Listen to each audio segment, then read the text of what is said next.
ఒక పెద్ద ఇండస్ట్రియలిస్టుని చూడడానికి ఒక అతను వెళ్ళాడు.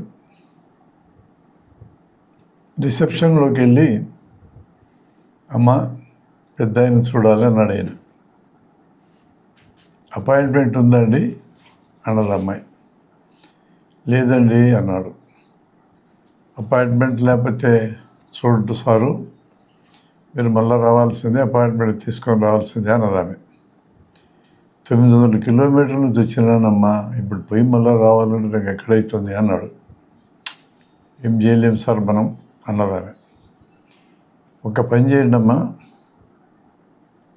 సరే అడగకుండా ముందు వచ్చాను, అదే పొరపాటు, పొలైట్గానే అడిగాడు. ఒక్కసారి పెద్ద ఆయనకి ఫోన్ కలుపు, ఒక్క మాట మాట్లాడి వెళ్ళిపోతా అన్నాడు. ఒక మాటనే కదా అనుకొని దయదలిచి ఆ రిసెప్షన్లో ఉన్న అమ్మాయి ఇండస్ట్రియలిస్ట్కి ఫోన్ కలిపింది. ఫోన్ ఎత్తుకోగానే, ఏమండి నేను మీకు తెలియదు అన్నాడు. తెలియకపోతే ఫోన్ ఎందుకు చేసావు అన్నాడు. ఒక్క మాట చెప్పిపోదామని ఫోన్ చేశానండి అన్నాడు. చెప్పండి త్వరగా, నాకు పని ఉందన్నాడు.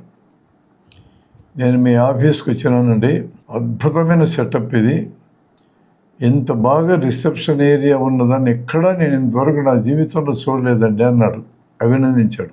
ఆఫీసులు ఉన్నారా, రిసెప్షన్ ఏరియాలో ఉన్నారా, ఆఫీస్ లోపలికి రాలేదు కదా, రండి లోపలికి అన్నాడు. ఈ రిసెప్షన్ అమ్మాయి లోపలికి తీసుకెళ్ళి ఆయన దగ్గర తీసుకెళ్తే ఆఫీస్ మొత్తం తిప్పి చూపించాడు.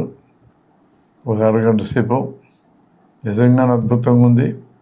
మధ్య మధ్యలో మెచ్చుకుంటున్నాడు ఈయన. అంత అయిన తర్వాత ఈ లోపల రిసెప్షన్లో అమ్మాయి 2 సార్లు ఫోన్ చేసింది, అపాయింట్మెంట్ ఉందండి వచ్చారంటే క్యాన్సిల్ చేయి అన్నాడు. ఇక్కడ అభినందనలు వస్తున్నాయి. చివరికి 1 గంట అయింది. ఇద్దరికి భోజనం పంపిస్తున్నాడు, ఒకటి తనకి, ఒకటి ఈ కొత్తగా వచ్చిన వాడికి. భోజనం చేసిన తర్వాత, ఇంతకు మీరు ఎందుకు వచ్చారండి అని అడిగాడు ఆ ఇండస్ట్రియలిస్ట్. ఇంత గొప్ప ఆఫీస్ అండి, ఇంత మంచి ఆఫీసులో నేను ఫర్నిచర్ డీల్ చేస్తూ ఉంటా, నాది ఒక్క వస్తువైనా మీ ఆఫీసులో ఉండాలండి, నాకు ఎంతో గౌరవం వచ్చినట్టు భావిస్తా. మళ్ళీ అభినందనే, నేరుగా అభినందించినట్టు కనపడదు, ఇది ఏదో టెక్నిక్. అలాగా, ఎంత కావాలి మీకు ఆర్డరు అన్నాడు. 5 లక్షల కన్నా ఆర్డర్ ఇప్పించండి సార్ అన్నాడు. ఓన్లీ 5 ఏంటి, చెక్ తీసి 15 లక్షలు రాసి సప్లై చేయండి మీ ఫర్నిచర్ని. ఫర్నిచర్ చూడలే, అది ఎట్లా ఉంటుందో తెలియదు, చెక్ రాసి ఇచ్చి సప్లై చేయమన్నాడు.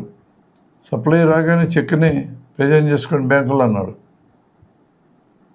ఇక్కడ పని చేసింది ఏంటి, అభినందన పని చేసింది, శ్రద్ధగా వినడం పని చేసింది, చిరునవ్వుతో ఈ ఇండస్ట్రియలిస్ట్ చుట్టూ ఆఫీస్ తిరగడం పనిచేసింది. మంచి మానవ సంబంధాల్లో ముఖ్యమైన అంశాలు ఇవన్నీ గుర్తింపుకు సంబంధించినవే. ఒక వ్యక్తి మాట్లాడుతూ ఉంటే శ్రద్ధగా వినడం ఆ వ్యక్తిని గుర్తించినట్టే. చిరునవ్వు నవ్వడం అంటే ఆ వ్యక్తిని అక్నాలజీ చేస్తున్నాం, గుర్తిస్తున్నాం అని అర్థం. అభినందించడం సరే.